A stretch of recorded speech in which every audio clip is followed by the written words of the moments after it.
है जैसे कोई घी की कंपनी हो और घटिया घी बनाए तो क्या होगा? खाने वाले बीमार पड़ेंगे, आज नहीं तो कल छापे में पकड़े जाएंगे, कंपनी पे ताला लग जाएगा, जुर्माना होगा।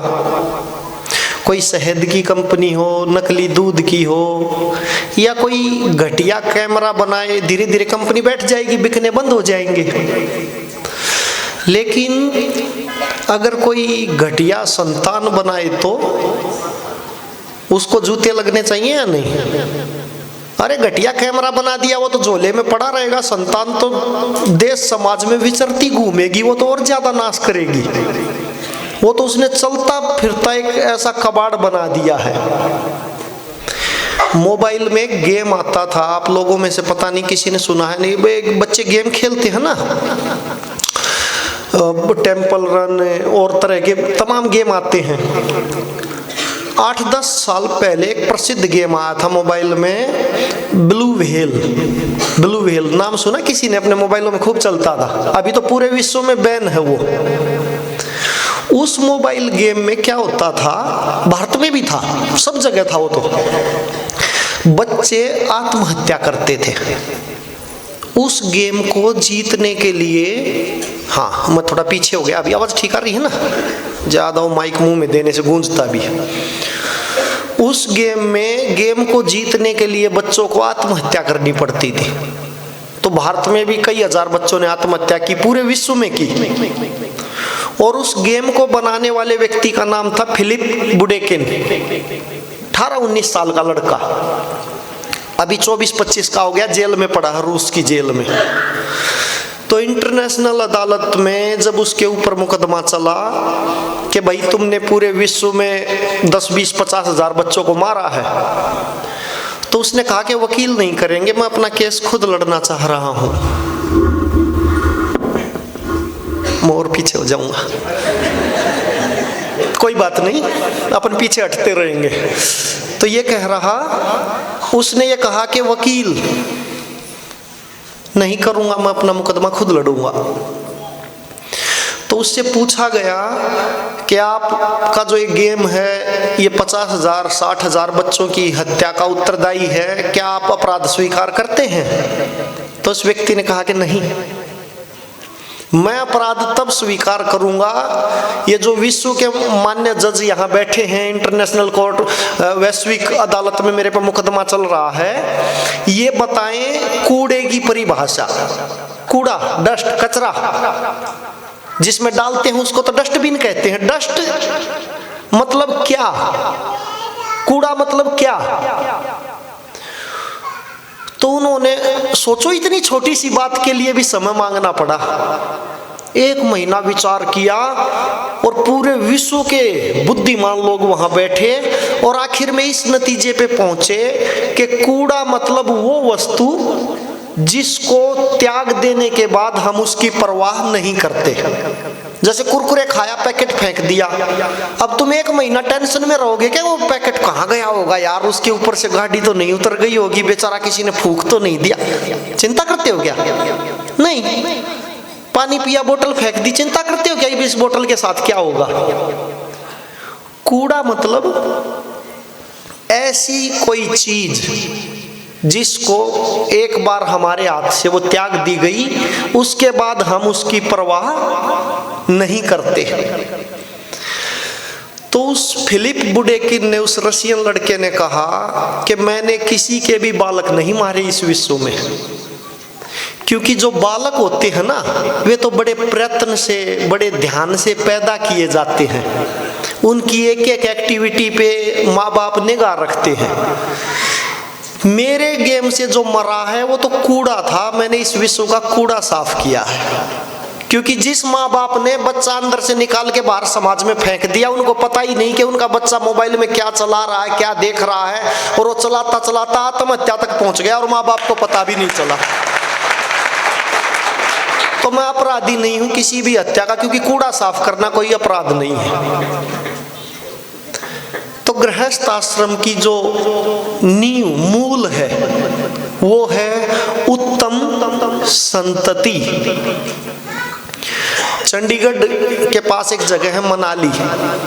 पहले हम बहुत व्याख्यान करते थे, इधर उधर आते जाते रहते थे। मनाली में गए थे तो वहाँ इनकम टैक्स कमिश्नर साहब और कुछ एसडीएम आदि, ऐसे प्रोग्रामों में बड़े अफसरों को बुला लिया जाता मुख्य अतिथि, ताकि उससे ये लगे कार्यक्रम बढ़िया है। अरे वे बेचारे वहां शासन का काम कर लेते अपने ऑफिस में, इतना बेकार कार्यक्रम रहता, उनका भी 1 घंटा खराब कर दिया। और उनको बेचारों को सोफे पे बैठ के मुस्कुराना भी पड़ता है, क्योंकि आगे बैठा लेते हो, क्या करें। तो वो लोग भी आके बैठे मुस्कुरा रहे थे, लेकिन उनकी शक्ल से तो लग ही रहा था कि फंसे हुए हैं। बाद में उन्होंने कहा कि महाराज जी, यहाँ हम एक वृद्धाश्रम चलाते हैं और अगर आप देखना चाहें। हमने कहा कोई रुचि तो नहीं है भाई। फिर भी अरे अरे ये वो है, मनुवार की भी एक आदत है अपने देश में। रोटी से पेट भरा है, 4 खा रखे हैं, पहले ही 8 खा रखे हैं, इतना बड़ा पेट हो रखा, फिर भी मनुवार कर रहे। मेरे कहने से 2 और ले लो। अरे पहले ही ये 20 ज्यादा ले चुका है, 2 और काहे डाल रहे हो, इसका पेट तो देखो। वो भी मनुवार करने लगे उधर वृद्धाश्रम में। चलो मैं वहां गया तो बूढ़े बुढ़िया वृद्धाश्रम में होते हैं, उनको बढ़िया सुंदर कंबल, अच्छे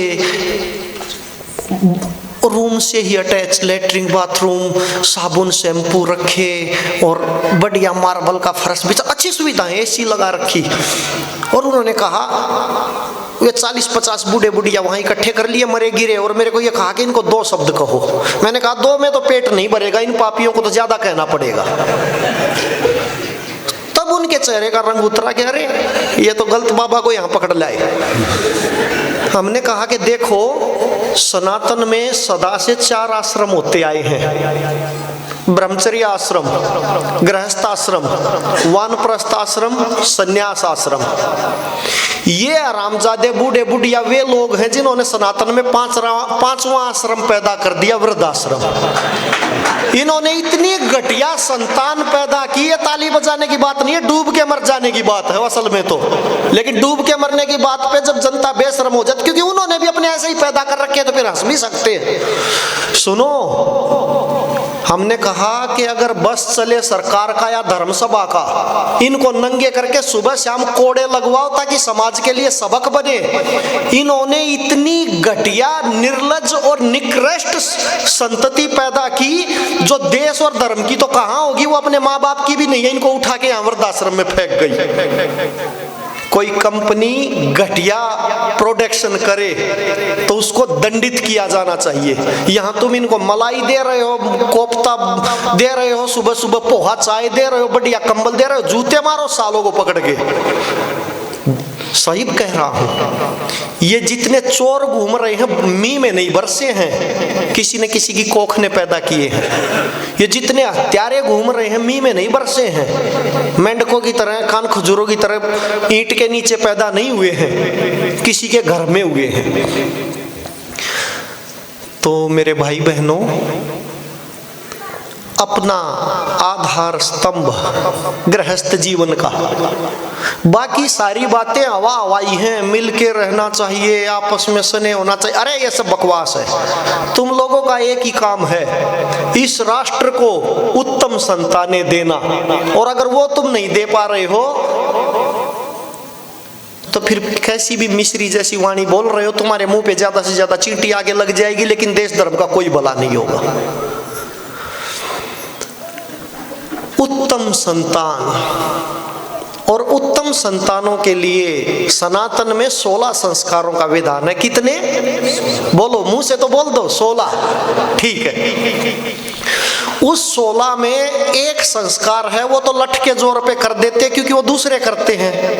अंतिम संस्कार कि भैया मर गया तो उठ फूंक आओ अभी सो। बाकी 15 में उतनी रुचि नहीं लेते, 16वें में इसलिए लेते कि वो दूसरों को करना है, भैया घर में कब तक पड़ा रखेगा व्यक्ति को।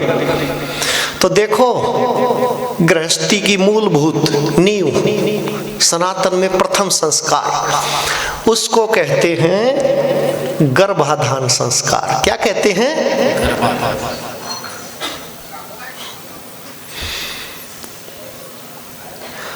अब इसको तुम्हारा सौभाग्य कहूं या दुर्भाग्य? सौभाग्य तो ये है कि मैं अच्छी बात बताने आया था, दुर्भाग्य ये है कि 15 मिनट पूरी हो गई। ओम शांति शांति शांति।